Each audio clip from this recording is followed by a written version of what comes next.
अस्सलाम वालेकुम रहमतुल्लाहि व बरकातुहू। इस वक्त मेरे साथ मोहतरम जनाब इमरान हनीफ साहब मौजूद हैं और हम खड़े हैं लोलो सर झील पर, जो कि बाबूसर टॉप के रास्ते में बाबूसर टॉप से 15 किलोमीटर पीछे वाक़या है।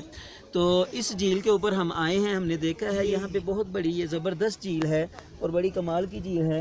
हमारे साथ जो मौजूद शुरका हैं, हमारे सीनियर्स हैं, हम इनके इस झील के बारे में नज़रियात जानेंगे। आप क्या जानते हैं इमरान साहब इस झील के बारे में, क्या कहना चाहेंगे?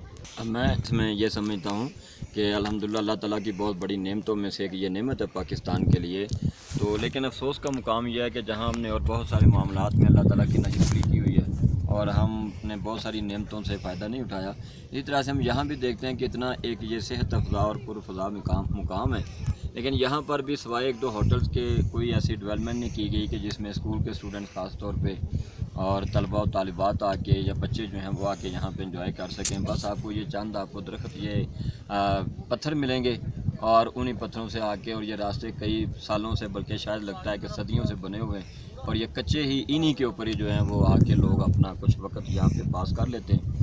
तो हम गवर्नमेंट से ये सदा करना चाहते हैं कि यहाँ पे ये डैम का जो एक मंजर जो एक अल्लाह ताला ने मौका कुदरती तौर पर दिया है, हमने उससे भी कोई फ़ायदा नहीं उठाया, हमें उससे भी फ़ायदा उठाना चाहिए।